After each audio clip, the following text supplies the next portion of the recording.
The afternoon sun burned low over the busy street, turning the air thick and heavy. Cars surged forward, horns blaring impatience written on every face. In the middle of it all, a woman stepped off the curb, gripping the hands of two small children as they crossed together. Her dress was simple, her steps careful, her eyes fixed ahead. A black luxury car suddenly screeched to a halt. Inside, a man froze. His breath caught when he saw her face. Not older, just harder, stronger, and beside her the twins looked up at him with curious, identical eyes. Time seemed to stop as their gazes met across the roaring traffic. Before we begin this story, tell us where you're watching from and what time it is there. And if stories of love loss and second chances move you, don't forget to subscribe. Moussa Diarra leaned back in the rear seat as the car rolled through the tall iron gates of the estate. The gates closed behind them with a soft but final clang, sealing off the outside world the way they always did. Palm trees lined the wide driveway, their shadows stretching across the polished stones like silent witnesses. This house was a symbol of everything he had built: power, success, victory over the poverty he once fled. And yet as the car slowed to a stop, Moussa felt an unfamiliar weight press against his chest. Beside him, Aïcha Traoré Diarra smiled as she adjusted her sunglasses and glanced around with satisfaction. She had seen the house many times before, of course. She lived here now. But every return still thrilled her. The height of the walls, the security guards standing at attention, the quiet luxury that spoke without shouting, it all confirmed what she liked to tell herself: she had married well. Home at last, Aïcha said lightly, stepping out of the car before the driver could even open her door fully. It feels good to be back. That trip felt endless. Moussa nodded, following her more slowly. It was productive, he replied. His voice was calm, measured, the voice of a man used to boardrooms and negotiations. But behind it, his thoughts were far away, still stuck on the street they had passed earlier that afternoon, still fixed on a face he had not expected to ever see again. Aïcha noticed his tone. She always did. Since their marriage, she had learned the subtle differences in Moussa's moods: the confident stride when a deal closed successfully, the tight jaw when something irritated him, the distant look when his mind wandered somewhere she could not follow. This look, this silence, was not one she liked. "You've barely said a word since we left the city," she said as they walked toward the entrance. "Is something wrong?" Moussa hesitated just for a fraction of a second.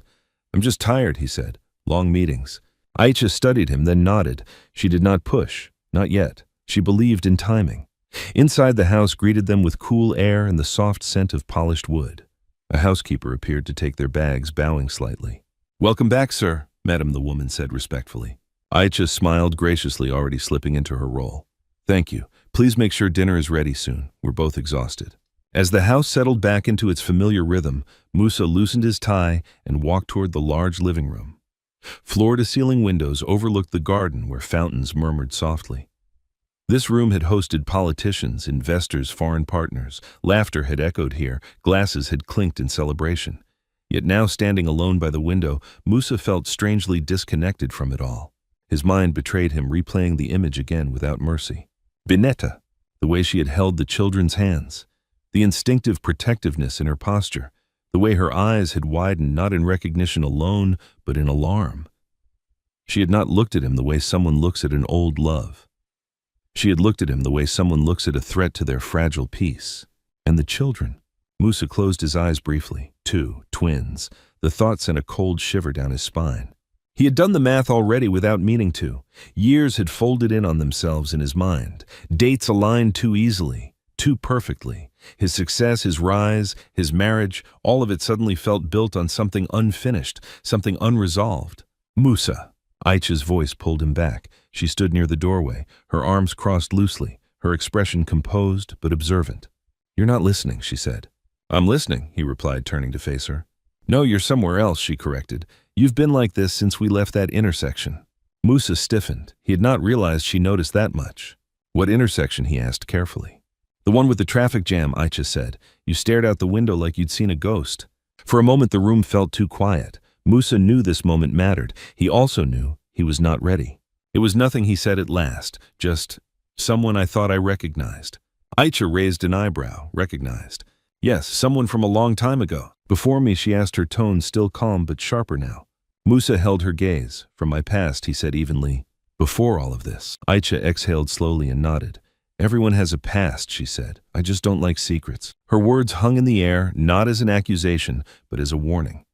Musa knew her well enough to hear what she did not say. I am watching. Dinner was served shortly after. They sat across from each other at the long dining table, the soft clink of cutlery filling the spaces between their words. Aisha talked about social events, about a charity gala she planned to attend, about how important it was for them to maintain the right image. We're being watched, Musa, she said. People expect certain things from us. Stability, perfection. Musa nodded absently. Of course. You agree very easily tonight, she noted. I trust your judgment, he replied, though the words tasted hollow. As Aisha spoke, Musa's thoughts drifted again, this time backward far beyond the walls of the mansion. Back to a small room with peeling paint.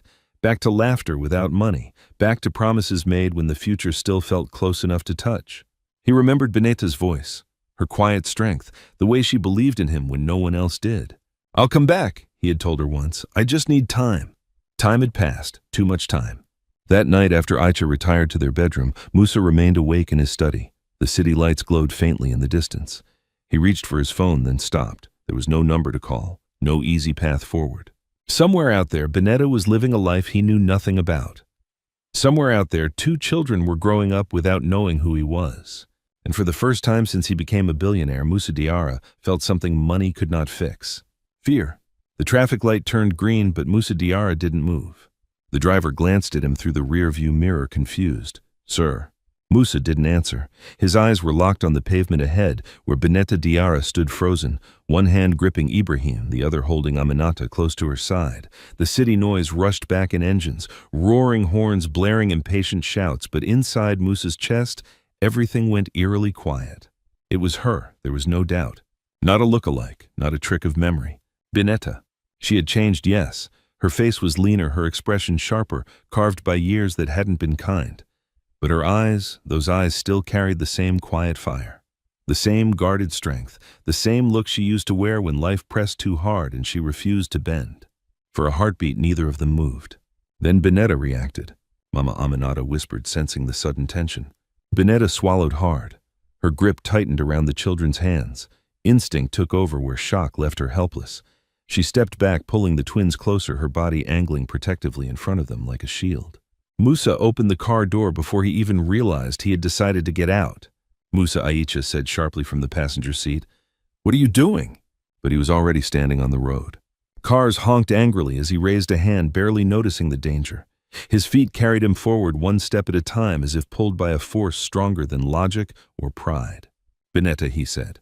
Her name sounded strange in his mouth, heavy with years of silence. Beneta flinched at the sound of it, hearing her name spoken by his voice. That voice felt like reopening a wound she had spent years sewing shut. I don't know you, she said quickly, her tone flat, almost harsh. Come on. She tugged the children forward, urging them to keep walking.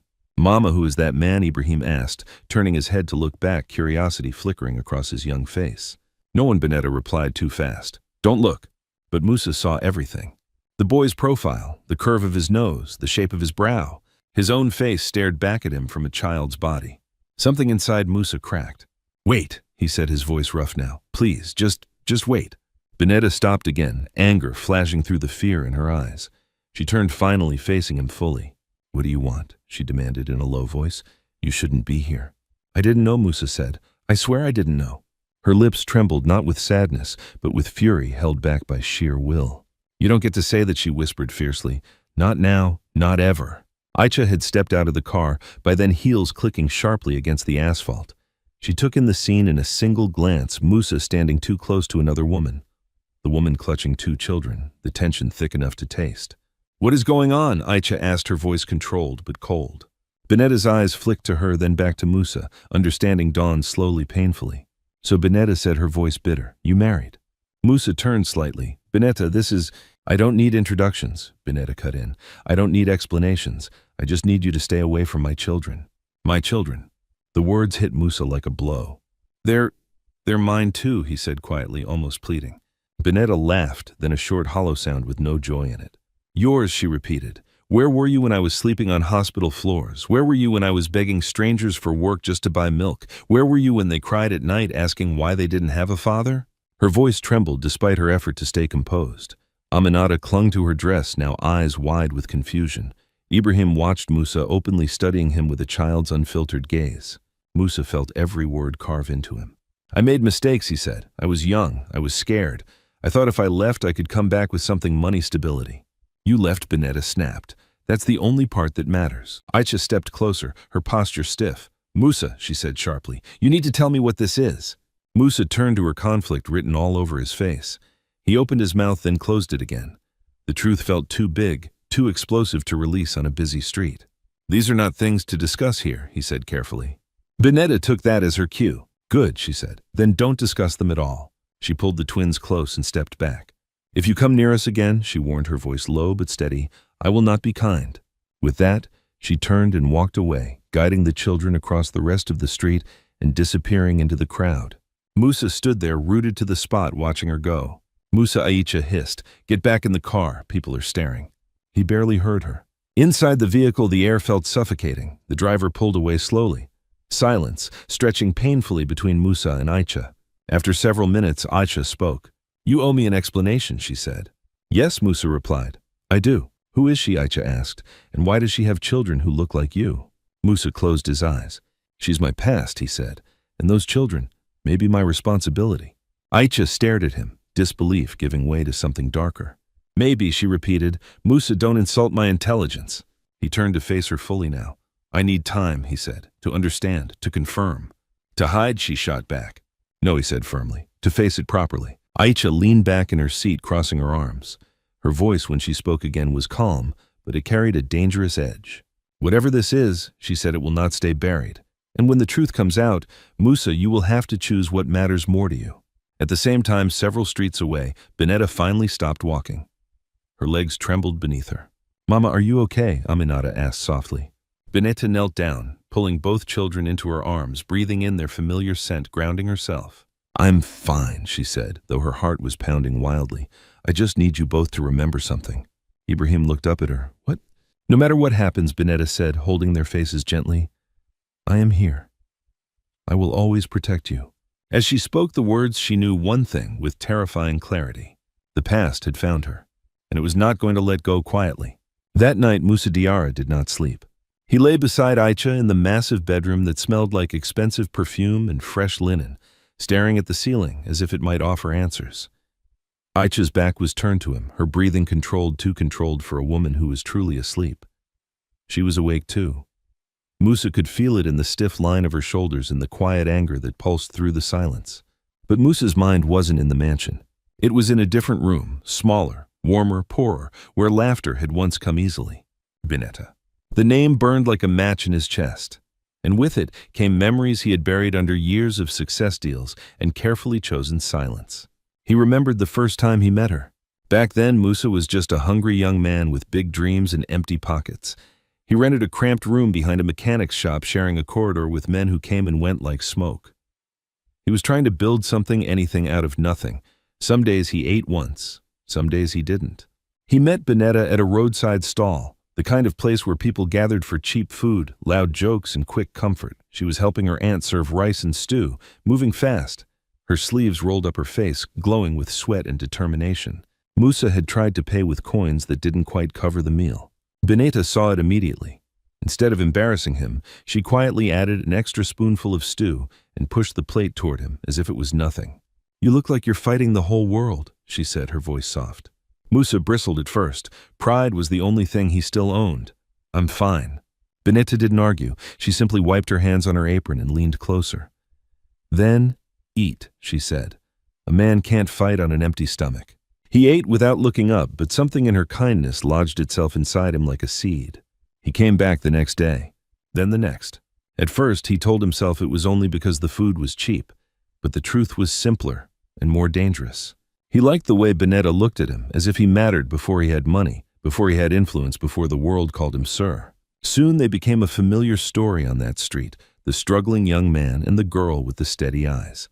People teased them, laughed, made predictions. "You'll marry her," one old man once joked, waving a spoon at Musa. Musa had scoffed, but Benetta had smiled like she already knew. It didn't take long before they were inseparable.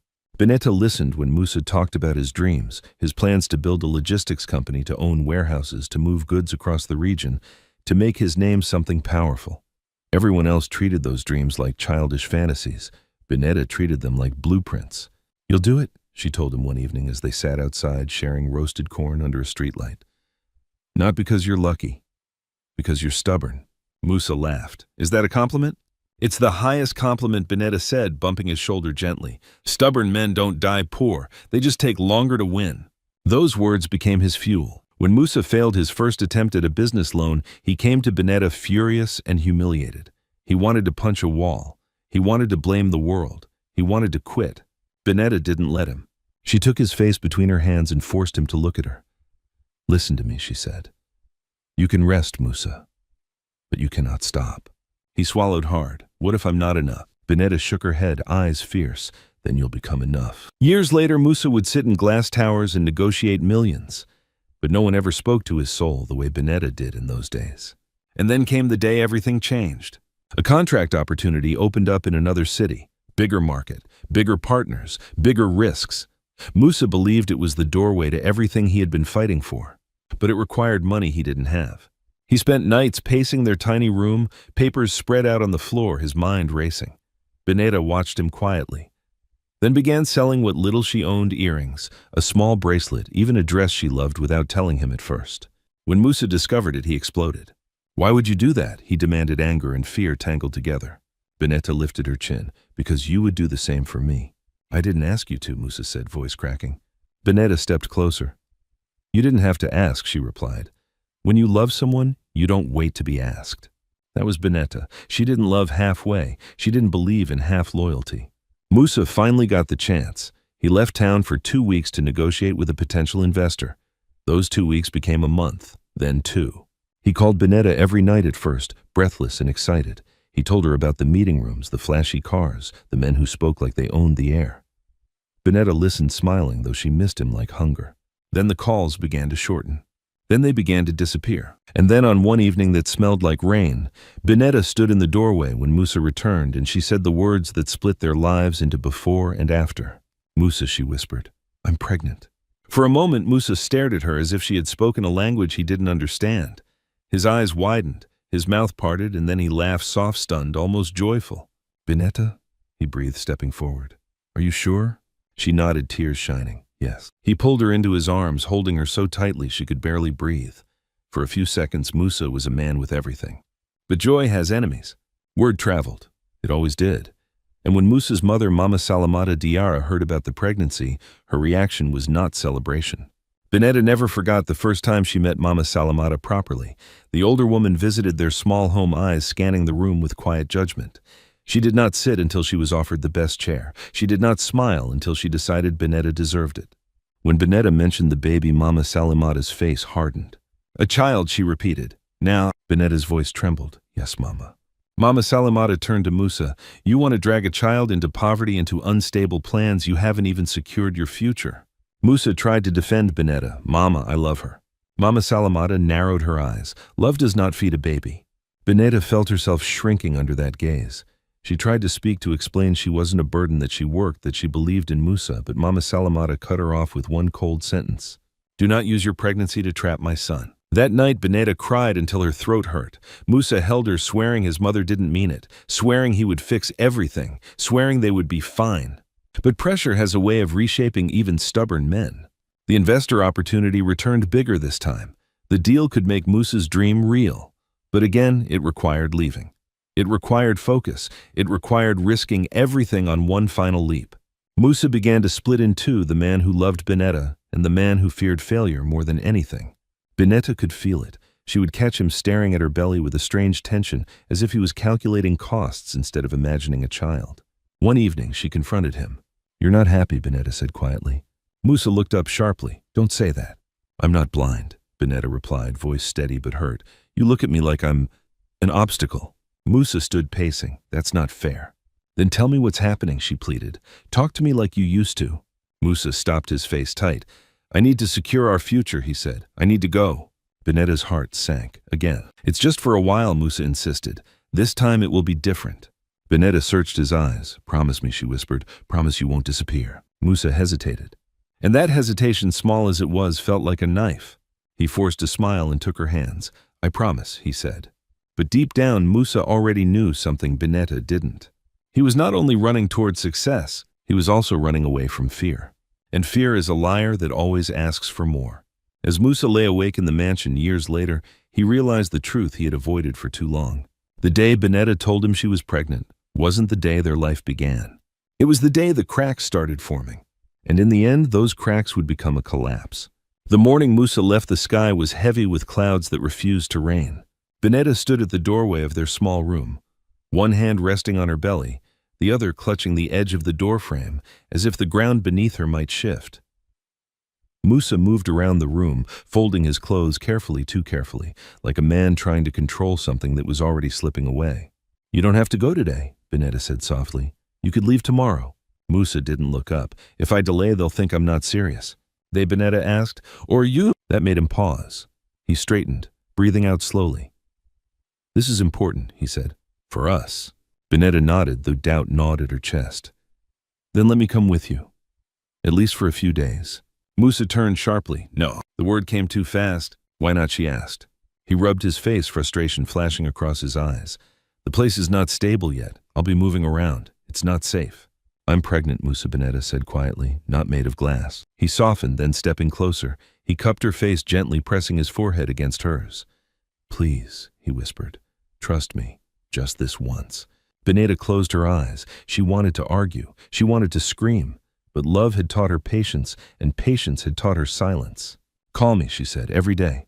"I will," Musa promised, "every day." They held each other for a long moment, memorizing the feel of each other's breathing, the rhythm of a life that felt fragile but real. When Musa finally pulled away and picked up his bag, Bineta followed him outside. He didn't look back when he walked down the street. The first week, Musa kept his promise. He called every night, sometimes twice. He talked about meetings, about opportunities, about men who shook his hand and smiled with calculating eyes. Bineta listened, asked questions, laughed when he laughed. She told him about her days, about the baby kicking, about small victories and small fears. "I miss you," she told him every time. "I'll be back soon," he replied. "I can feel it. Things are lining up." The second week, the calls became shorter.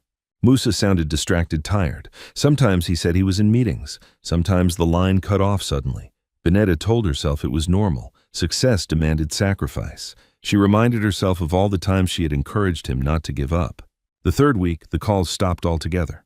At first, Bineta wasn't alarmed. She told herself the network might be bad, or Musa might be overwhelmed. She sent messages, simple ones. "Are you okay? I'm worried. Please call me." No reply. By the fourth day of silence, fear crept in. Bineta began to wake up at night with her heart racing, her hand instinctively reaching for the phone. She went to the roadside stall where she used to work, helping her aunt during the day to keep herself busy, but her mind wandered constantly. "Have you heard from him?" Tanti Mariam Diop asked gently one afternoon. Bineta shook her head, forcing a smile. "He's busy." Tanti Mariam studied her closely. "Busy men still eat," she said, "and they still breathe. Breathing men can make phone calls." Bineta's smile faded. That evening, she decided to go to the bus station. If Musa wasn't calling, maybe she could go to him. She packed a small bag, her hands trembling as she folded clothes for herself and one tiny shirt she had already bought for the baby. But as she stepped outside, a sharp pain seized her lower back. Bineta gasped, clutching her belly. She leaned against the wall, breathing hard, sweat breaking across her forehead. "Not now," she whispered. "Please, not now." The pain came again, stronger this time. Within an hour, she was on a motorcycle heading to the nearest public hospital, gripping the driver's shoulders as tears streamed down her face.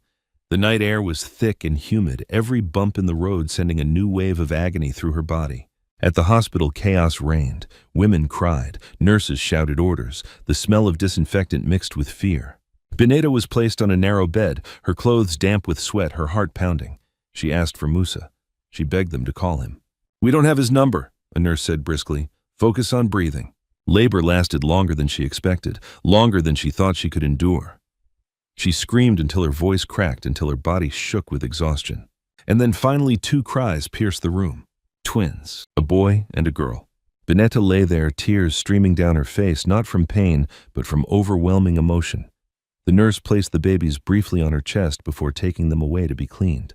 "They're strong," the nurse said. "You did well." Bineta smiled weakly. "Their father?" she whispered. "He should know." She asked again and again for a phone. When she finally got one, her fingers trembled as she dialed Musa's number. It rang. Once. Twice. then went to voicemail.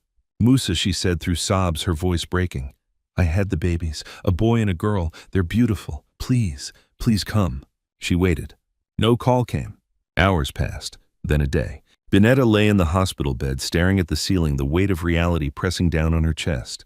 Nurses came and went. Other women were visited by husbands, mothers, sisters. Binetta watched them silently, holding her twins close, fighting back the loneliness that threatened to swallow her whole. On the second day, Dr. Kwame Mensah approached her bedside. "You're very quiet," he said kindly. "Do you have someone coming for you?" Binetta swallowed hard. "He's on his way," she lied. Dr. Mensah nodded, but did not look convinced. On the third day, her lie collapsed. She called Musa again. This time the number was no longer reachable. Binetta stared at the phone, her hands shaking. A cold realization spread through her chest, sharp and merciless. He wasn't coming. Whether by choice or fear or circumstance, Musa had vanished. When she was discharged, Binetta walked out of the hospital alone, carrying 2 newborns and a grief too heavy for her body. The sun burned overhead, indifferent to her pain. Back in her small room, she placed the babies on the bed and sat on the floor, her back against the wall.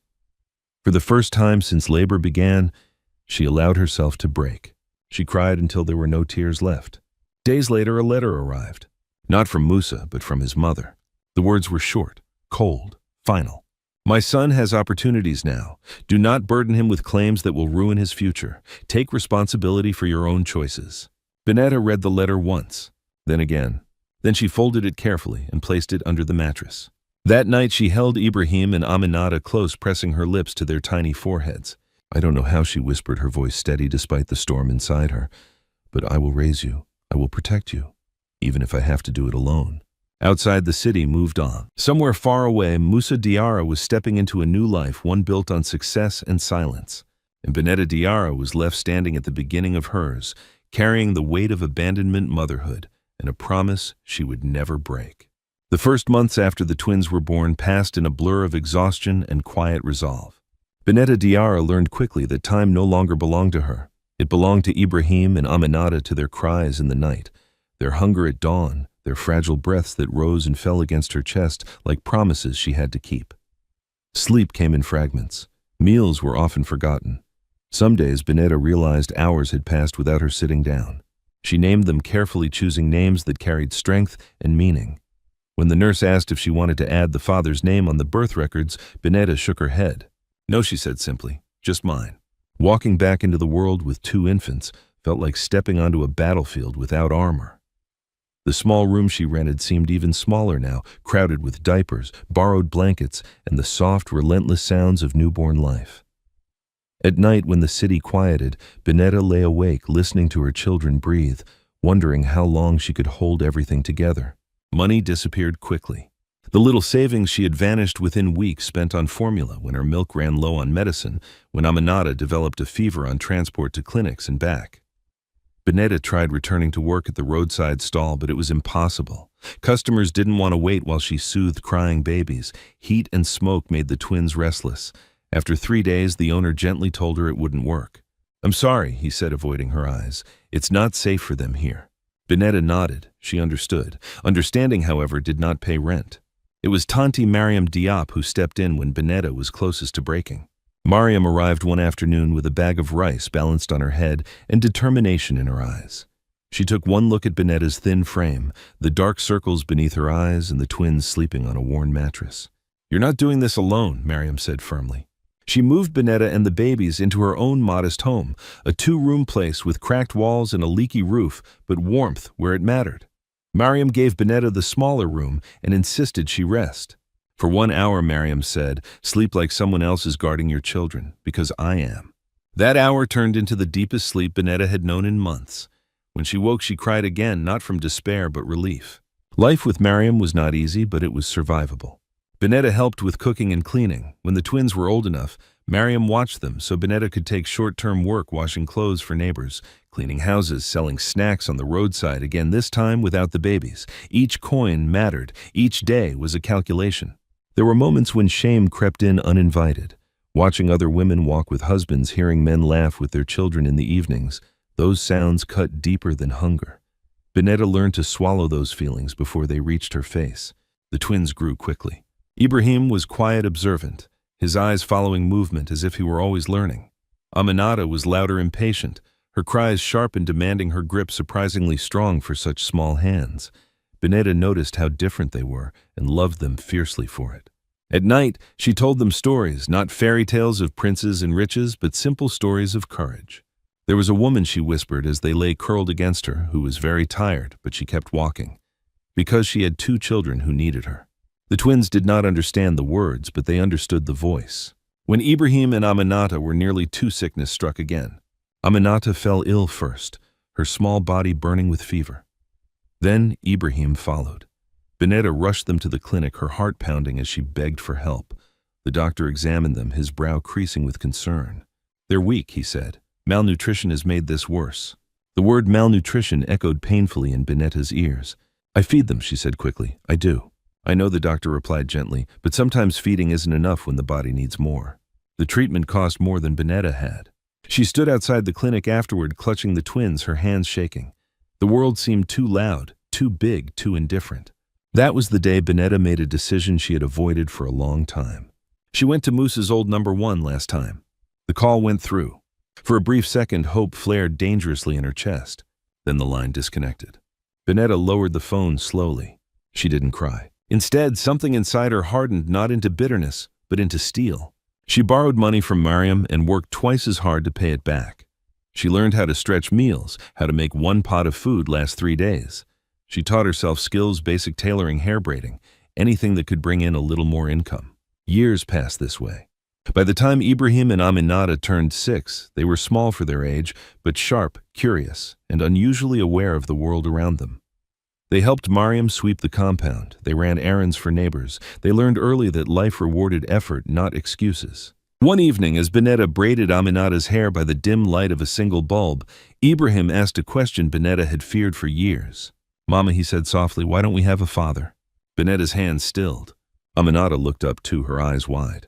Bineta took a deep breath. She had rehearsed this moment in her mind countless times, but the weight of it still pressed heavily on her chest. "Some people," she said carefully, "are not ready when responsibility finds them." "Did he die?" Aminata asked. Bineta shook her head. "No." "Then where is he?" Ibrahim persisted. Bineta met their eyes, choosing honesty without cruelty. "He is alive, but he is far away, and he does not know how to be a father." The twins considered this quietly. "Is it our fault?" Aminata asked, her voice small. Bineta pulled them both into her arms instantly. "Never," she said fiercely. "You are the best thing that ever happened to me. Nothing about you is a mistake." That night, after the twins fell asleep, Bineta sat outside alone, staring up at the dark sky. She allowed herself one question she rarely voiced. "Did Musa ever think of us?" She didn't wait for an answer. What she did know, what she had proven to herself over and over, was this: abandonment did not define her, poverty did not own her, and motherhood had not broken her. It had forged her. Bineta rose before dawn every day, tying her headscarf with practiced hands, stepping into the world with quiet dignity. People in the neighborhood began to notice. They respected her not out of pity but admiration. "She doesn't complain," one woman said once. "She just moves forward." Bineta smiled when she heard that, because it was true. And somewhere deep inside her, buried but alive, was a certainty she had earned the hard way. No matter how powerful Musa Diarra had become, no matter how much money he now held in his hands, she had raised their children without him, and that was a strength no one could ever take away. The image refused to leave Musa Diarra's mind. No matter how many meetings he sat through, no matter how many figures flashed across the screens in glass-walled boardrooms, he kept seeing the same thing: Bineta standing in the street, her body angled protectively in front of 2 children who looked too much like him to be coincidence. He had built his life on control of markets, of negotiations, of risk. But this was chaos. And chaos unsettled him more than failure ever had. 2 days after the encounter, Musa sat alone in his office long after everyone else had gone home. The city lights shimmered below, distant and cold. He loosened his collar, feeling as if the room itself were pressing in on him. He picked up his phone. There was only one person he trusted enough for this. "Sekou," Musa said when the call connected. "I need your help." Sekou Kouyaté had been with Musa since the beginning, before the suits, before the drivers, before the titles. He had watched Musa climb from nothing and never pretended to forget it. If anyone would speak truth without fear, it was Sekou. "You don't call at this hour unless it's serious," Sekou replied. "What's going on?" Musa hesitated. Saying it out loud made it real. I saw someone from my past, he said carefully. A woman. She has 2 children. Sekou was silent for a moment, and I think they might be mine. The silence on the line stretched longer this time. Are you sure? Sekou finally asked. No, Musa admitted, but I need to know. Then you need facts, Sekou said calmly. Not fear, not guilt. Facts. That's why I'm calling, Musa replied. I want you to find her, quietly.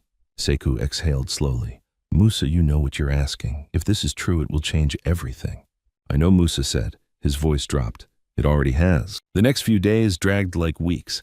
Musa went through the motions of his life meetings, signatures, polite conversations, but his patience wore thin. Aicha noticed. She noticed everything. You're distracted again, she said one evening, watching him from across the dining table. Is it work? Yes, Musa lied. Aicha set her fork down. You're a terrible liar when you're guilty. Musa's jaw tightened. Guilty of what? I don't know yet, Aicha replied coolly, but I will. That night, Musa slept on the couch in his study, claiming he didn't want to disturb her with late calls. The truth was simpler. He couldn't face her questions while his own were unanswered. Meanwhile, Sekou moved quickly. He started with the little he had. A name, Musa whispered reluctantly, a vague description of the neighborhood, the ages of the children. In a city where millions passed unnoticed every day, it wasn't easy. But poverty leaves trails, wealth never sees. Within a week, Sekou had something. She lives with an older woman, Sekou reported during a discreet lunch. An aunt, modest area. The kids go to a public school nearby. Musa gripped his glass tightly. And their age, 6 and almost 7. The numbers landed like stones. Do people know who the father is? Musa asked. Sekou shook his head. From what I can tell, no. She keeps that private. Of course she did. That was Bineta. She never begged, never exposed her pain for sympathy. Have you spoken to her? Musa asked. No, Sekou said. You told me quietly. That means no contact. Yet. Musa nodded. Good. But inside a storm was gathering. At night, Musa found himself replaying moments he hadn't thought of in years. Bineta's laugh. The way she tilted her head when she was thinking. The way she had looked at him when she said she was pregnant, hope and fear tangled together. I should have gone back, he thought. But regret is useless when time has already passed. One afternoon, Sekou returned with a file. School records, he said, sliding it across the table. Names, dates, emergency contacts. Musa's hands trembled slightly as he opened it. Ibrahim Diarra, Aminata Diarra. They carried his surname. His chest tightened painfully. She gave them your name, Sekou said quietly. That means something. It means she believed, Musa replied hoarsely. Even when I didn't deserve it. Sekou studied him. What are you going to do? Musa leaned back, staring at the ceiling. I don't know yet. Careful, Sekou warned. Not knowing is dangerous, especially with a wife at home who senses something is wrong. As if summoned by the words, Musa's phone buzzed. Aicha's name lit up the screen. He didn't answer. Later that evening, Aicha confronted him directly. I spoke to your assistant, she said, standing in the doorway of his study. You've been asking for personal records, school information. What? Musa stood slowly. You shouldn't be checking my calls. You shouldn't be hiding things, she shot back. Who is she, Musa? He looked at her, then really looked. Aicha was beautiful, composed, intelligent.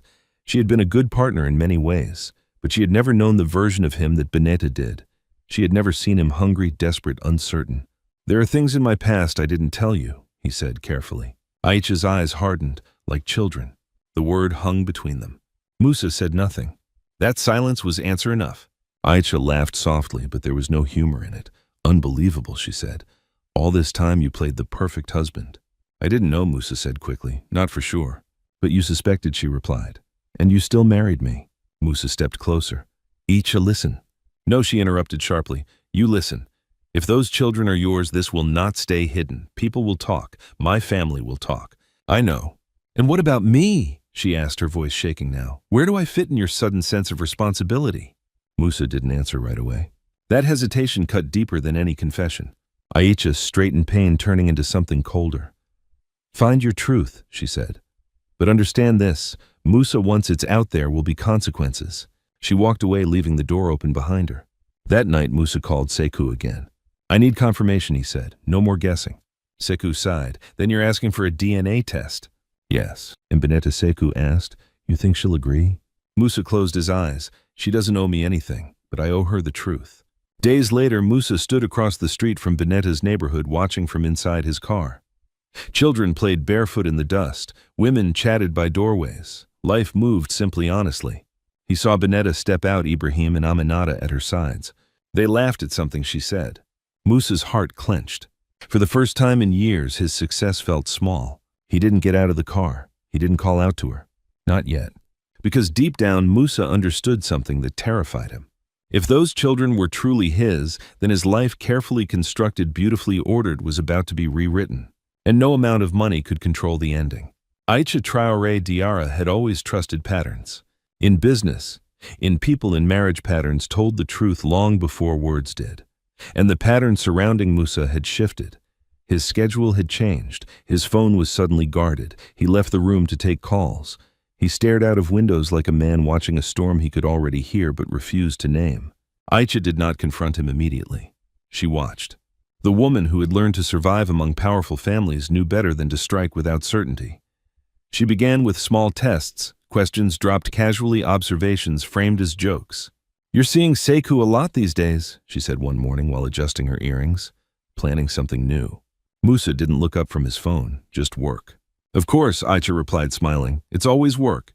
But her eyes lingered on his face longer than usual, measuring the delay between question and answer.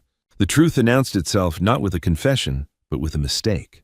One evening, Musa returned late, his suit jacket wrinkled, his expression distant.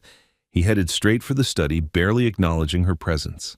Aïcha followed him quietly. When he placed his phone on the desk and stepped into the bathroom, it lit up. Aïcha froze. She told herself not to look. She told herself trust mattered. Then she remembered the woman in the street, the children, the way Musa's breath had caught. She picked up the phone. The message was brief. "School meeting confirmed, Tuesday 3 p.m. No company name, no client, no context." Aïcha's heart began to race. She didn't open anything else. She didn't need to. Instinct filled in the gaps faster than evidence ever could. Tuesday came too slowly. That afternoon, Aïcha told Musa she had a lunch appointment with her mother, Madame Fanta Traoré. She dressed carefully, not too formal, not too casual, and left the house with a smile.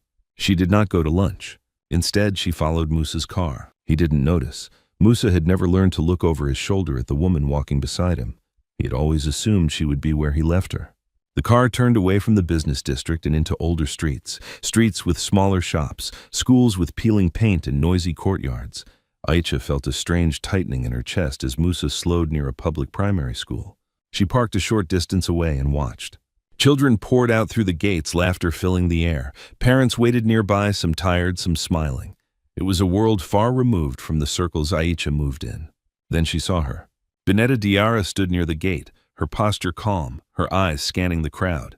Ibrahim ran to her first, his backpack bouncing against his small frame. Aminata followed, her braids swinging as she laughed. Benetta crouched down, pulling them both into a hug. Aïcha's breath left her lungs. It wasn't the poverty that unsettled her. It was the tenderness, the ease, the way Benetta's face softened when she looked at the children. Then Musa stepped out of his car. He stopped a few meters away, clearly unsure of himself. He looked out of place in his tailored suit among worn uniforms and dusty shoes. The children noticed him immediately. Ibrahim stared. Aminata frowned. Benetta's body stiffened. Aïcha watched from across the street, her hands gripping the steering wheel until her knuckles turned white. Musa spoke. Aïcha couldn't hear the words, but she saw the pleading in his gestures, the way he leaned forward slightly as if asking permission simply to exist in that space.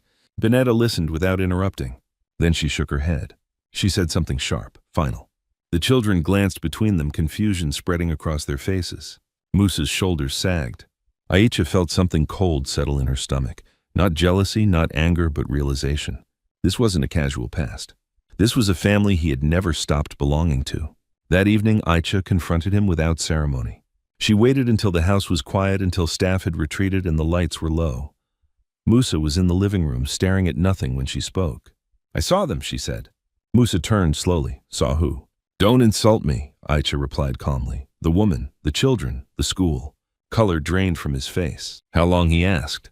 "Long enough," she said. "Are they yours?" Musa opened his mouth, closed it, then nodded. "I don't know for certain yet," he said, "but I believe so." Aïcha laughed softly, a brittle sound. "Belief seems to guide you a lot lately." "They're innocent," Musa said quickly. "Whatever mistakes I made." "Stop," Aïcha cut in. "This isn't about them. This is about you." She stepped closer, her voice low. "You married me knowing this past existed." I didn't know about the children, Musa insisted.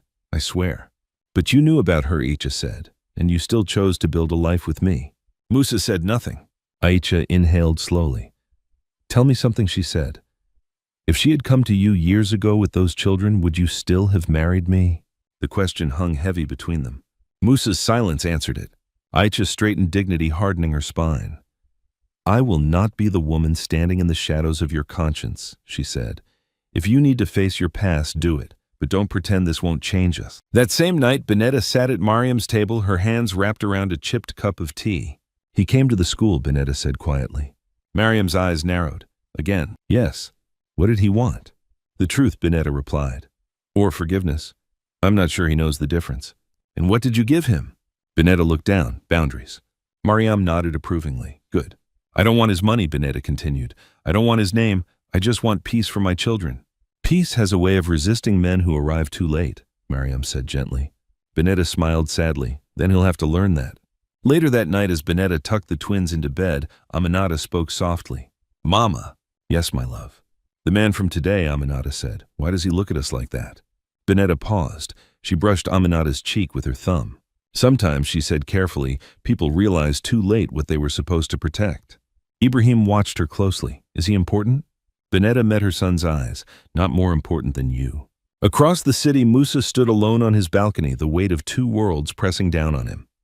One built on order and appearances, the other on truth and consequences. For the first time, he understood something clearly. No matter what he chose next, someone would be hurt. And the longer he delayed, the deeper the damage would go. Bineta agreed to meet Musa on one condition: it would not be near her home, and it would not involve the children. They chose a small cafe near the old bus terminal, neutral ground, noisy enough to prevent raised voices, anonymous enough to keep the past from drawing an audience. Bineta arrived first, sitting with her back to the wall, hands folded calmly on the table. She wore a simple dress, clean, but worn the kind that carried no message except readiness. When Musa walked in, the room seemed to shrink. He spotted her immediately. Some habits never fade.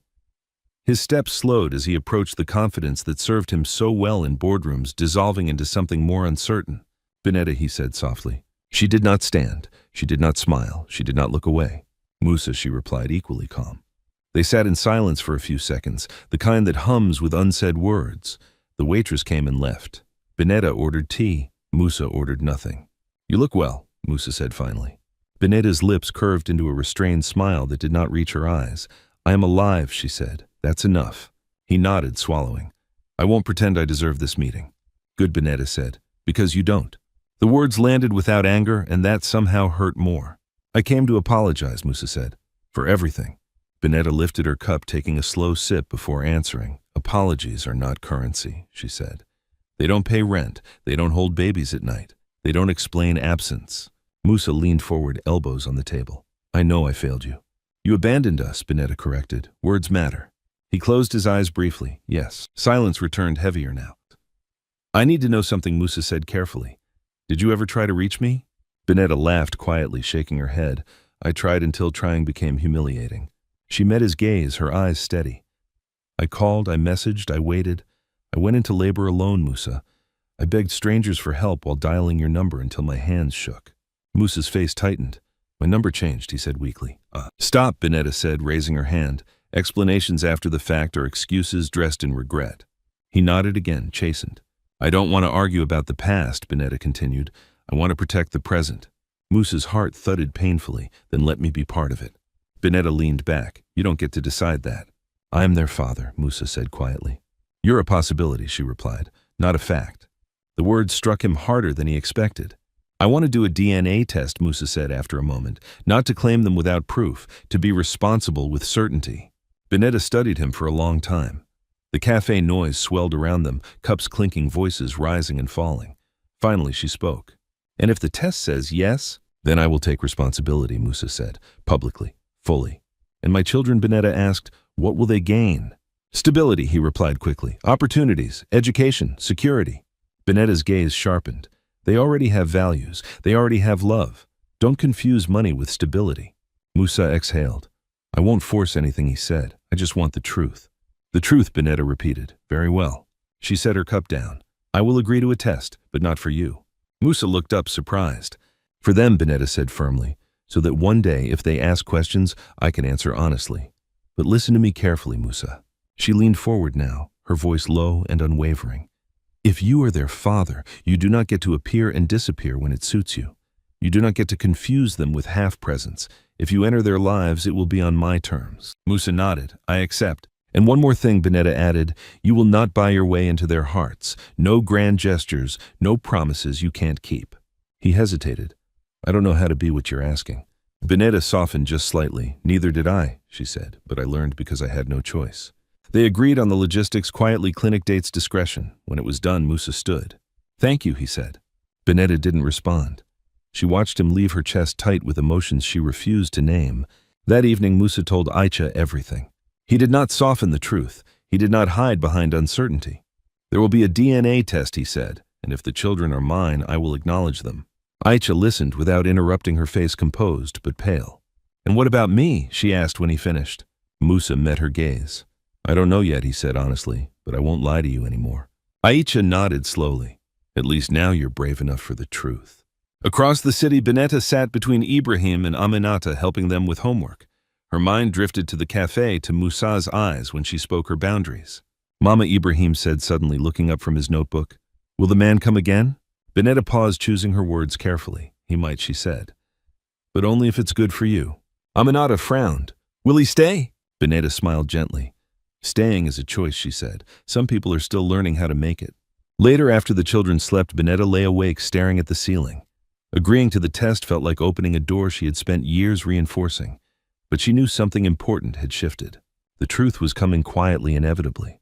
And when it arrived, it would ask all of them the same question. What does responsibility really mean? The clinic was quiet in the way places of waiting always were, too clean, too still, as if even sound had been asked to behave.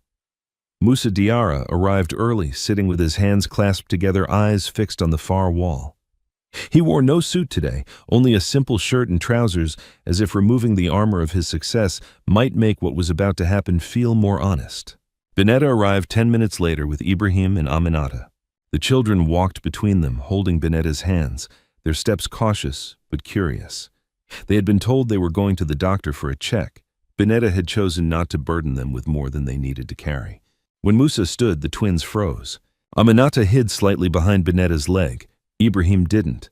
He tilted his head, studying Musa openly, the way children do when they sense importance but don't yet understand it. "You're here," Musa said quietly. Benetta nodded. "We said we would be." He crouched instinctively, lowering himself to their level without thinking. "Hello," he said softly. "I'm Musa." Ibrahim considered him for a long moment. "You're the man from the school," he said. "Yes," Musa replied. "I am." "Why do you keep looking at us?" Aminata asked bluntly, peeking out from behind Benetta. Musa felt his throat tighten, because sometimes, he said carefully, people recognize something important. "A little late?" Benetta placed a gentle hand on Aminata's shoulder. "It's okay," she said. "Let's go." Inside the examination room, the nurse explained the procedure calmly. Swabs, forms, consent, everything was done with quiet professionalism. Benetta signed first. Musa followed his signature firm despite the tremor in his chest. When it was time for the swabs, Ibrahim went first, brave and serious. Aminata frowned, but allowed it after Benetta whispered reassurance in her ear. Musa watched, feeling like a spectator in a life he should have been living all along. It was over quickly. "The results will be ready in a few days," the nurse said. "You'll be contacted." Outside, the sunlight felt too bright. Musa walked with them to the gate. He stopped there, respecting the boundary Benetta had set. "Thank you," he said to her, "for doing this." Benetta met his eyes. "Don't thank me yet," she said. "We haven't reached the hardest part." The days that followed stretched thin. Musa found it impossible to focus. His thoughts kept circling back to the twins, the way Ibrahim held himself thoughtful and observant, the way Aminata's questions cut straight to truth without hesitation.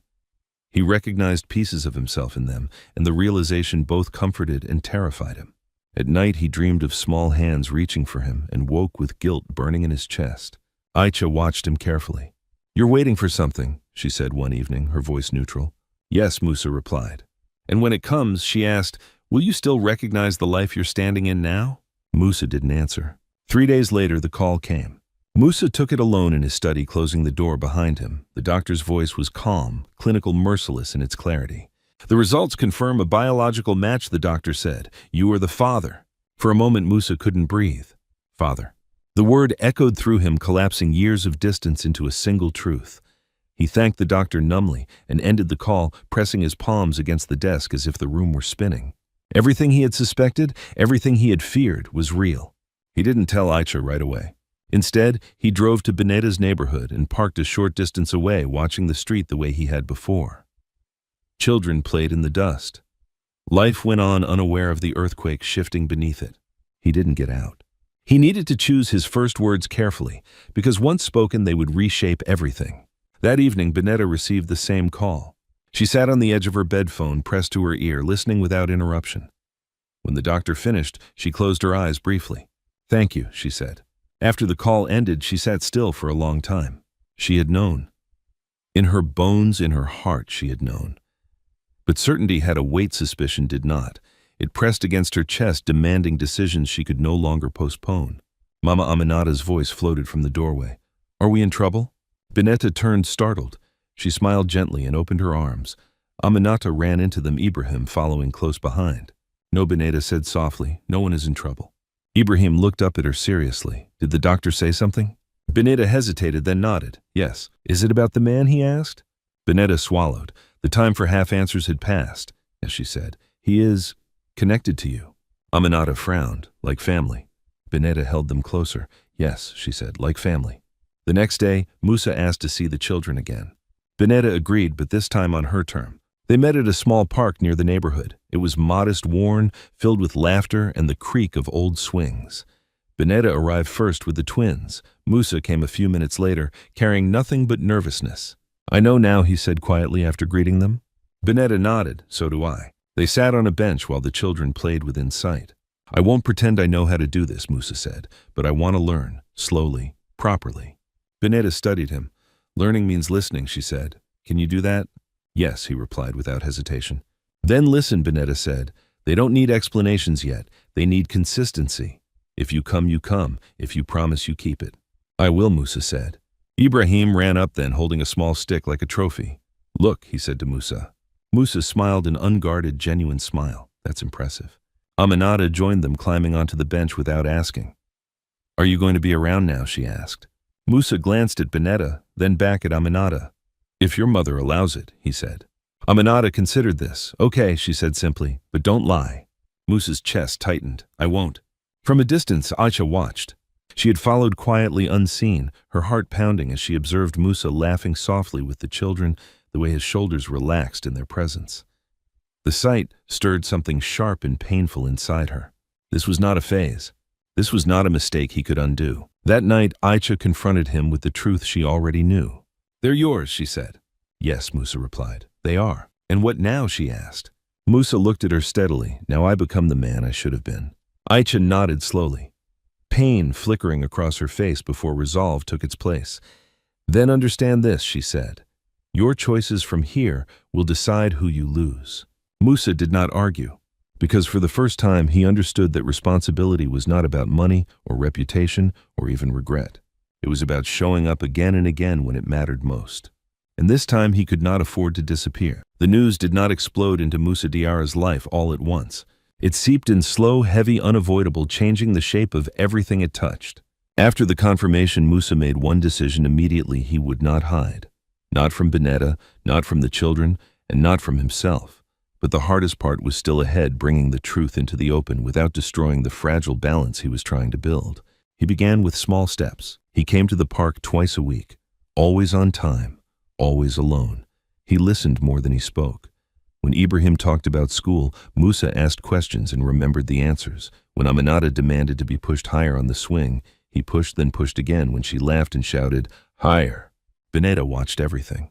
She noticed the way Musa never interrupted the children, the way he didn't reach for them unless they reached first, the way he checked her face quietly as if asking permission without words. Trust, she knew, was not built through declarations. It was built through repetition. One afternoon, Ibrahim surprised everyone. "Mama," he said, tying his shoelace with intense concentration, "is Musa our father?" The air shifted instantly. Benetta froze. Musa stopped breathing. Aminata looked up. "Is he?" she echoed. Benetta took a slow breath. She had prepared for this moment, but preparation did not make it painless. "Yes," she said gently, "he is." Ibrahim absorbed the answer in silence. Aminata frowned. Then why wasn't he here before? Musa felt the question like a blade. Binetta didn't look at him when she answered. Because sometimes adults make choices out of fear, she said. And fear can make people disappear. Aminata considered this. Is he scared now? Musa swallowed. I was, he said softly. I don't want to be anymore. Ibrahim studied him carefully. Will you leave again? No, Musa said, his voice steady despite the storm in his chest. I won't. Binetta turned then, meeting his eyes. There was no forgiveness there yet, but there was something else. Permission to try. The real battle, however, was waiting at home. That evening, Musa told Aicha everything again, but this time without distance or hesitation. I am their father, he said plainly, and I am going to be present in their lives. Aicha listened in silence, her hands folded neatly in her lap. She had already cried in private, already raged. What remained was clarity. You speak as if this decision only affects you, she said calmly. It doesn't, Musa replied. That's why I'm telling you. And where do I stand? Aicha asked. Musa hesitated, not because he didn't care, but because honesty demanded courage he was still gathering. I don't know how to balance this yet, he said, but I won't abandon my children, ever. Aicha nodded slowly. I expected that answer. She stood smoothing her dress. I married a man I thought was complete. What I see now is someone trying to become whole. She met his eyes. Just understand wholeness has a cost. The cost revealed itself faster than Musa expected. News traveled. Someone had seen him at the school. Someone had recognized Binetta. Someone had connected the dots. Whispers began to ripple through social circles, carefully disguised as concerned curiosity and polite shock. Aicha's mother, Madame Fanta Traoré, arrived unannounced one afternoon. She did not sit until invited. She did not soften her voice. So it's true, she said, fixing Musa with a sharp stare. You have children with another woman. Yes, Musa replied calmly. Before my daughter, Madame Fanta continued. Yes. And now you parade them in public, she said coldly. Do you have any idea what this does to our family's name? Musa held her gaze. With respect, madam, my children are not a stain. They are my responsibility. Madame Fanta turned to Aicha. Is this the life you agreed to? Aicha's jaw tightened. No, she said honestly, but it is the life I'm facing. Her mother scoffed. Then choose better. Aicha stood. I'm choosing clarity. Madame Fanta left in anger, warning of consequences of reputations damaged beyond repair. That night, Aicha packed a bag. I need space, she said quietly, to decide who I can be in this story. Musa did not stop her. He watched her leave with the heavy understanding that responsibility did not always reward you with comfort. Sometimes it stripped you bare. Days later, Musa took another step. He invited Binetta to his office not to impress her, but to be transparent. I want to provide for them properly, he said. School, healthcare, stability. Binetta crossed her arms. They already have a school. Not the best one, Musa replied gently, and not forever. Binetta considered this. I don't want them growing up thinking money fixes absence. Neither do I, Musa said. That's why I want you involved in every decision. She searched his face. This isn't guilt. It started as guilt, he admitted. Now it's duty. Binetta nodded slowly. Then we moved carefully. That evening, Ibrahim did something small but monumental. As Musa was leaving the park, Ibrahim ran after him. Musa, he said, breathless, will you come back on Thursday? Yes, Musa replied instantly. Ibrahim nodded, satisfied. Okay. He ran back to Aminata, who asked, what did he say? He said yes, Ibrahim replied. Binetta watched from a distance, her heart tight. Consistency was beginning to speak louder than regret. Still, the hardest moment came unexpectedly. One night, Musa received a call from the hospital. Mama Salamata Diarra, his mother, had collapsed. He rushed there, heart pounding, only to find her weak but conscious. She looked at him with tired eyes that held both pride and disappointment. I heard, she said quietly, about the children. Musa nodded. They are mine. Mama Salamata closed her eyes briefly. Then I was wrong, she said. I thought I was protecting you. You were protecting fear, Musa replied gently. Tears slid silently down the older woman's face. Bring them to me, she whispered, before it's too late. Musa held her hand tightly. Outside the hospital room, he understood something profound. Acknowledging the truth did not erase the past, but it allowed the future to breathe. The world was still watching, judging, whispering. But in the middle of it all, two children were learning that a man who once disappeared was choosing day by day to stay. And for Musa Diarra, that choice was the beginning of redemption. The pressure did not come all at once. It arrived in waves, polite phone calls, careful invitations, sudden silences where warmth used to be. Musa Diarra felt it everywhere he turned. In boardrooms, conversations paused when he entered. At social events, smiles lingered a second too long, eyes measuring him against rumors that had already decided his guilt. But the heaviest pressure waited at home. Aisha had not returned. Her room remained untouched, a quiet reminder of a life now suspended between past certainty and an unknown future. Musa told himself he respected her need for space. In truth, he feared what her return or her absence would mean. One evening, Aisha called. "I want to talk," she said, "in person." They met at the house they once shared as a certainty rather than a question. Aisha arrived composed, dressed with her usual precision, but there was a restraint in her movements Musa had never seen before. "I've been thinking," she began, sitting across from him, "about what marriage means when the truth arrives late." Musa nodded, saying nothing. "I was raised to believe stability is built on image," Aisha continued, "on control, on choosing the right story and protecting it." And now Musa asked quietly. "And now I see a story I didn't choose," she said, "but one that exists whether I accept it or not." She looked at him directly. "I need to know where I stand, not in theory, in reality." Musa took a deep breath. "You stand with me," he said carefully, "if you choose to. But I will not pretend my children are a temporary inconvenience." Aisha flinched. "You speak as if I asked you to deny them." "You asked me to consider consequences," Musa replied. "I am, fully." "Then answer me this." Aisha said, her voice steady. "If your children need you on the same day I need you, who comes first?" The question cut cleanly, leaving no room to hide. Musa did not answer immediately. He thought of Ibrahim's careful questions, Aminata's fearless honesty, Binetta's boundaries built from survival. "My children," he said at last, "they come first." Aisha closed her eyes, nodding slowly. When she opened them, they were bright with unshed tears, but firm. "Thank you," she said, "for not lying." She stood straightening her shoulders. "I love you, Musa, but I will not compete with your conscience." The words settled heavily between them. "What are you saying?" he asked. "I'm saying I need a life where I am chosen freely," Aisha replied.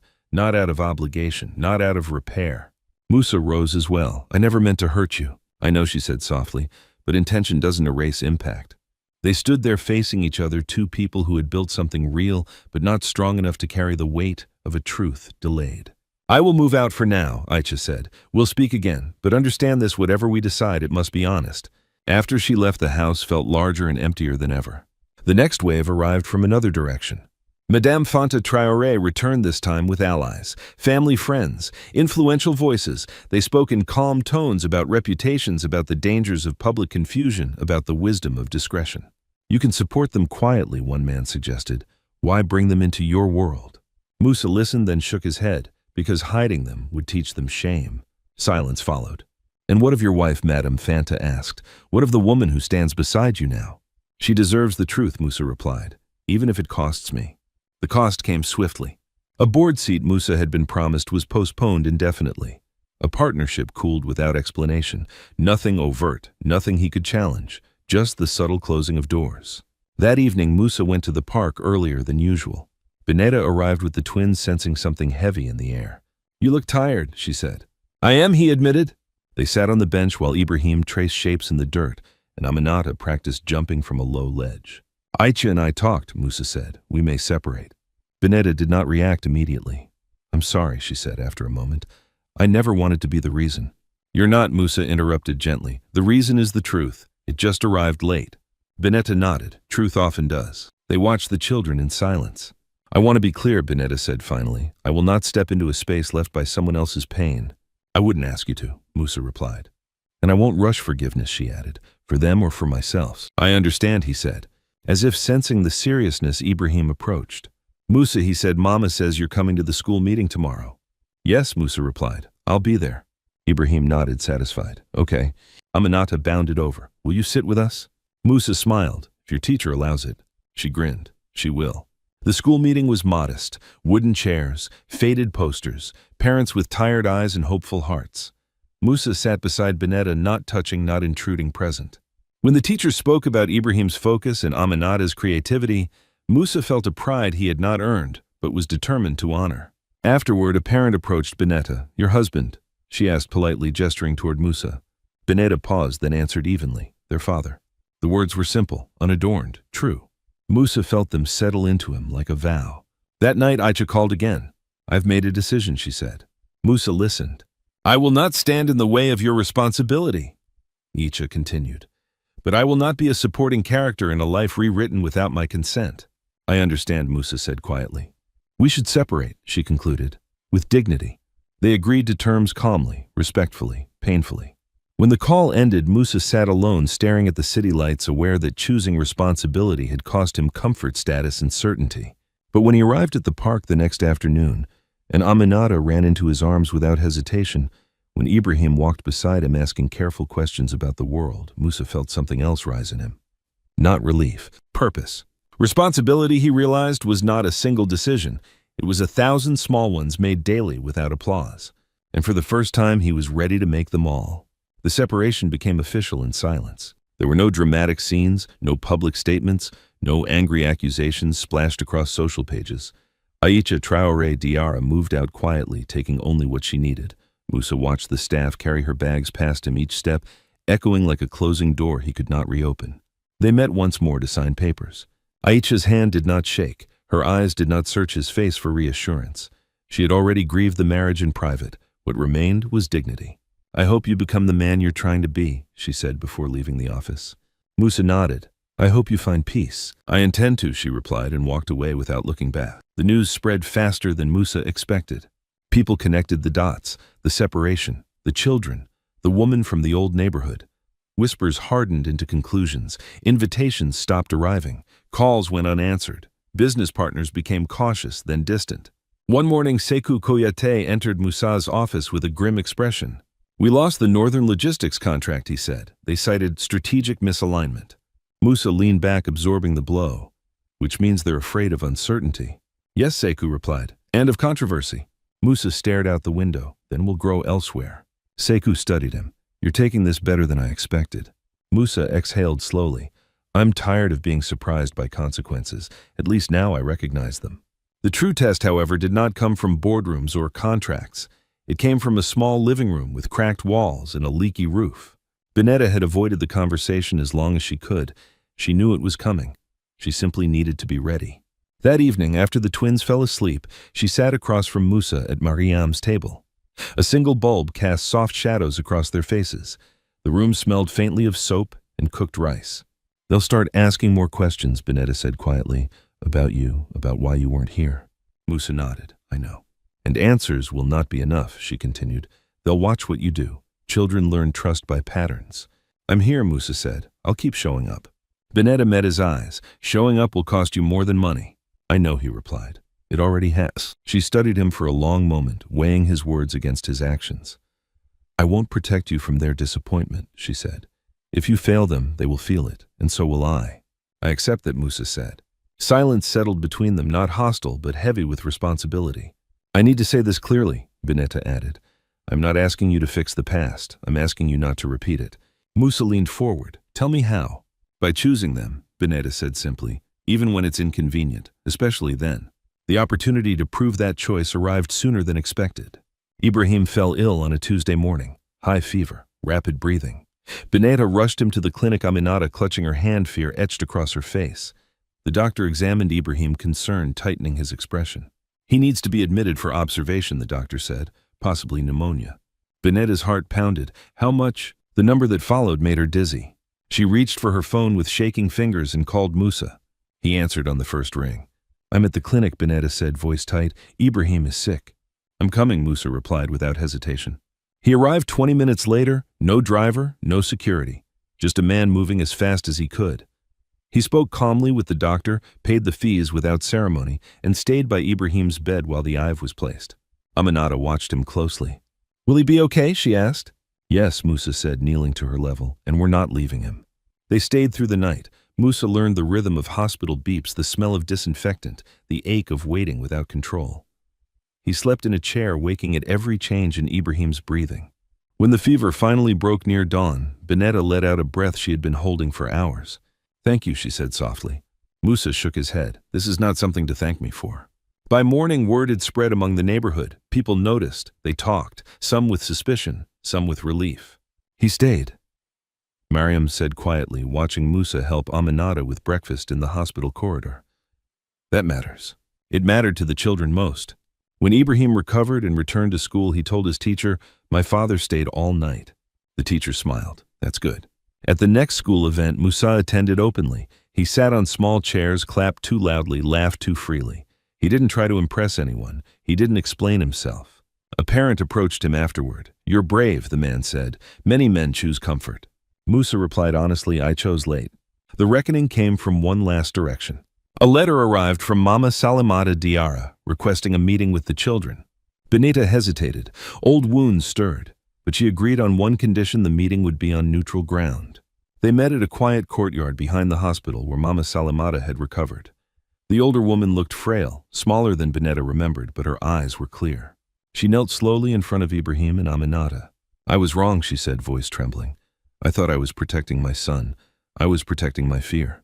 Ibrahim glanced at Benita, then back at the woman. "Are you sorry?" "Yes," Mama Salimata whispered. Aminata tilted her head. "Will you be kind?" Mama Salimata nodded. "If you let me learn." The children considered this solemnly, then nodded.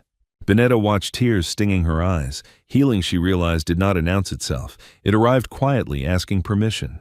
That night, Musa stood alone on his balcony again, but the city felt different. He had lost status, he had lost comfort, he had lost a marriage that might have lasted if truth had arrived sooner. But he had gained something he could no longer measure in contracts or numbers: presence. The next morning, as he walked Ibrahim to school and Aminata held his hand, Musa felt the weight of choice settle into something steadier. This was not redemption yet. It was responsibility chosen daily without guarantees. And for the first time, he understood that choosing it did not make him a hero. It made him a father. The city began to accept what it could not undo. At first, people watched from a distance, curious, judgmental, entertained by the drama of a powerful man humbled by his own past. But time has a way of turning scandal into routine. Once Musa Diarra continued showing up week after week, meeting after meeting, school event after school event, the whispers lost some of their sharpness. He wasn't hiding the twins. He wasn't denying Benita. And he wasn't begging for sympathy. That steadiness changed the atmosphere around him, not quickly, not magically, but noticeably. One Saturday morning, Musa arrived in Benita's neighborhood with a small pickup truck behind him. Benita stepped outside, wiping her hands on a cloth, suspicion tightening her brow. "What is this?" she asked. Musa stood with his hands open, respectful. "I want to help you move," he said. "Not into my mansion, not into my world, into a safer place." Benita's eyes narrowed. "I didn't ask for relocation." "I know," Musa replied. "This isn't about pride. It's about the children." Benita hesitated. Mariam stepped out behind her, observing quietly. Where Benita asked, Musa handed her a folder.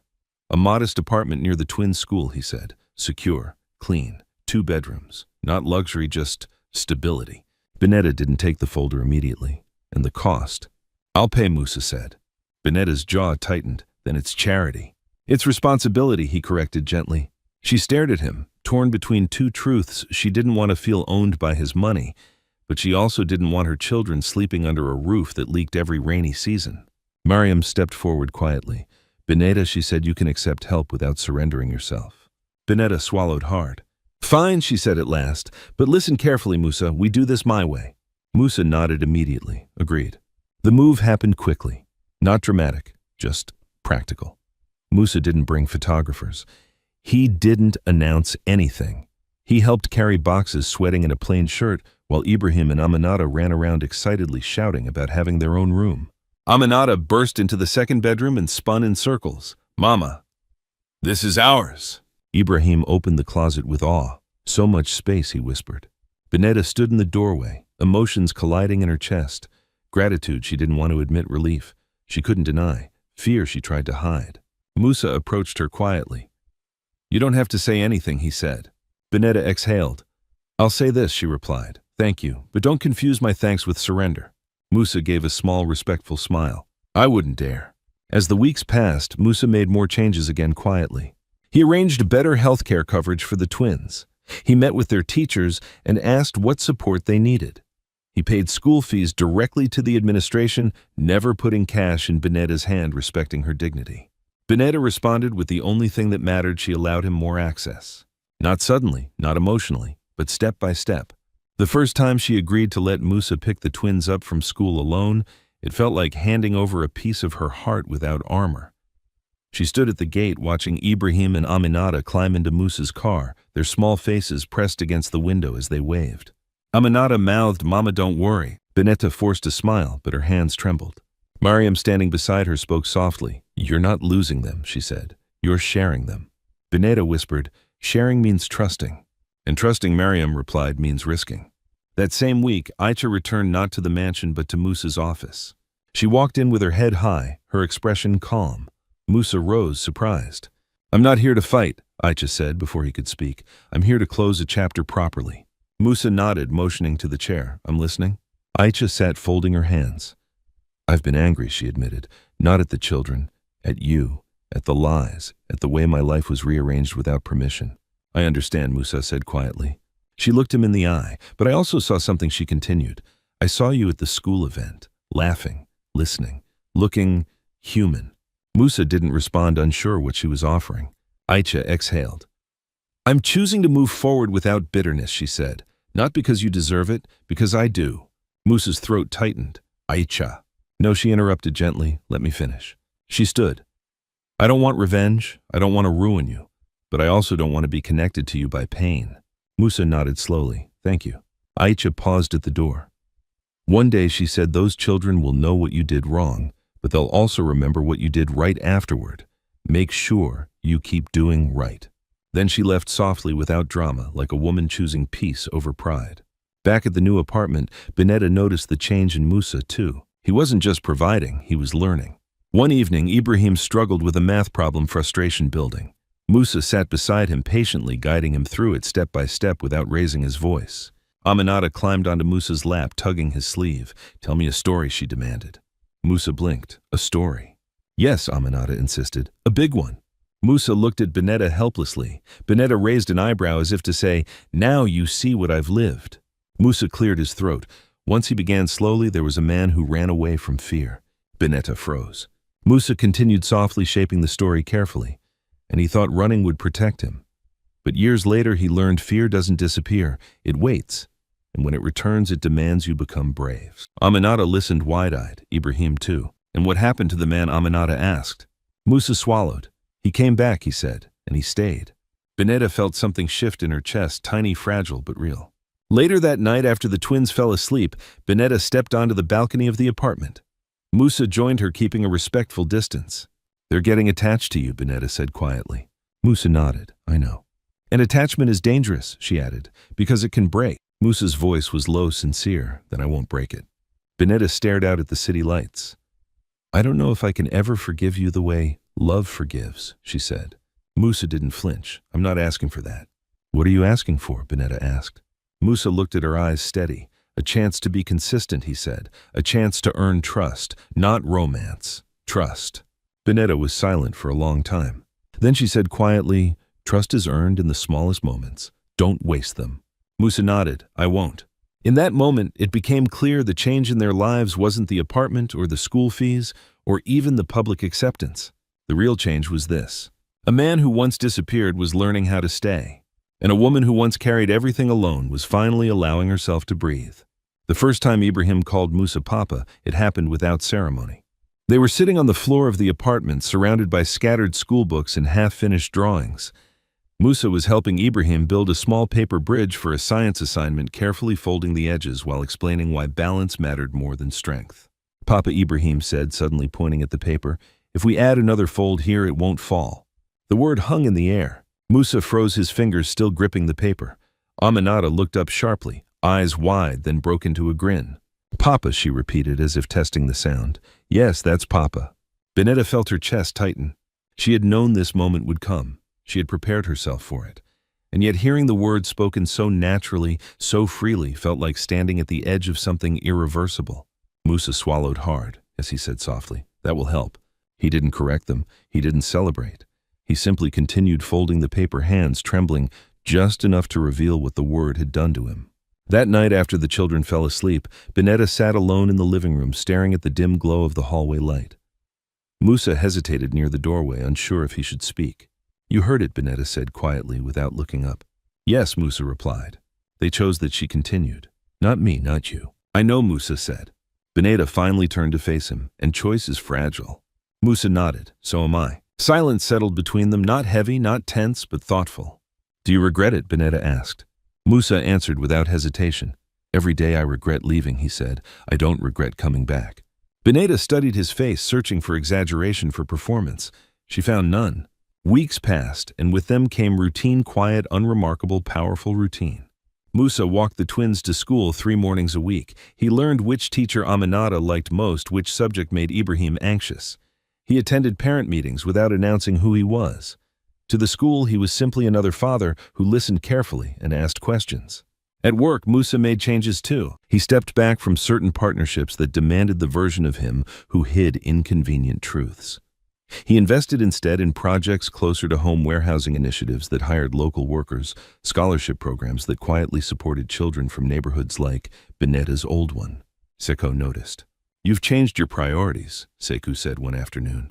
Musa nodded. "I'm aligning them." "You're losing influence in some circles," Sekou warned. Musa smiled faintly. "Then I'll build new ones." The city noticed the change as well. People who once whispered now watched with different eyes. Not admiration, not yet, but recognition. The story had shifted, not erased, not rewritten, but continued. One evening, Mama Salamata Diarra visited the apartment alone. She moved slowly, leaning on a cane, her presence quiet but deliberate. Bineta welcomed her politely, watchful but respectful. The twins sat close, curious. Mama Salamata looked at Ibrahim and Aminata for a long moment, then turned to Bineta. "You raised them well," she said simply. Bineta inclined her head. "I did what was necessary." Mama Salamata nodded. "So did I, once, but fear blinded me." She turned to Musa. "Your children are your teachers now," she said. "Do not fail them." Musa bowed his head. "I won't." After she left, Aminata climbed onto Bineta's lap. "Mama," she asked, "are we a family now?" Bineta felt tears sting her eyes. "Yes," she said softly, "we are." "But not like stories," Ibrahim added thoughtfully, "like real ones." Bineta smiled. "Exactly like real ones." The question Bineta had avoided for months finally surfaced on a quiet Sunday afternoon. They were sitting on the balcony watching the city breathe beneath them. The twins were inside, arguing gently over a game. Musa Bineta said, "What do you want?" He looked at her, surprised by the directness. "I want to be their father," he said, fully. "And beyond that," she pressed. Musa exhaled slowly. "I want to be trustworthy," he said, "even if love never returns." Bineta closed her eyes briefly. "You lost the right to ask for love when you left," she said. "But you didn't lose the right to become better." "I know," Musa replied. "That's enough for me." Bineta studied him for a long time. "I'm not ready to forgive you the way romance forgives," she said at last.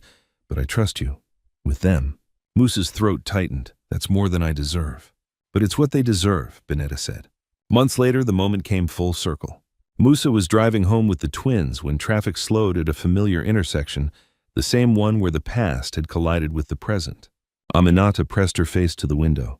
"This is where you saw us," she said. "Yes," Musa replied. "And you stopped," Ibrahim added. "Yes." Aminata smiled. "Good." Musa parked the car and sat for a moment watching people cross the street, strangers' stories, possibilities. He understood something then with quiet clarity. Redemption had not come with applause. Forgiveness had not arrived with romance, and happiness had not erased loss. But responsibility chosen daily, humbly, had built something real. At home that evening, Bineta watched Musa help the twins with dinner, laughing when Aminata spilled rice, patiently teaching Ibrahim how to clean up without shame. For the first time in years, Bineta allowed herself to imagine a future not defined by survival. Not guaranteed, not perfect, but honest. And that was enough. This story reminds us of a truth many people learn too late. Running from responsibility does not erase it. It only delays the moment it demands more from us. Musa believed success could cover absence, that time could soften the cost of fear. But life is patient, it waits. And when it returns, it asks not for excuses but for courage. Bineta's journey teaches us another powerful lesson. Strength is often quiet. It is not found in revenge or bitterness, but in waking up every day and choosing love when no one is watching. She did not raise her children with anger, she raised them with values, and in doing so she proved that dignity does not come from wealth, it comes from character. The twins remind us that children don't need perfection, they need presence. They don't measure love in grand gestures, but in consistency. Who stays when things are hard, who shows up when it matters, who tells the truth and keeps their word. And finally, this story shows us that redemption is not a moment, it is a habit. It's built in ordinary days, repeated choices, and the humility to accept consequences without resentment. You can't rewrite the past, but you can decide who you become after it. Now we'd love to hear from you. What part of this story touched you the most? Do you believe people truly deserve second chances? And if so, when? Share your thoughts in the comments below. Your voice matters here. And if stories about love, responsibility, forgiveness, and real-life lessons move you, please subscribe to the channel and join our growing community. Because sometimes one story can change how we see life and ourselves.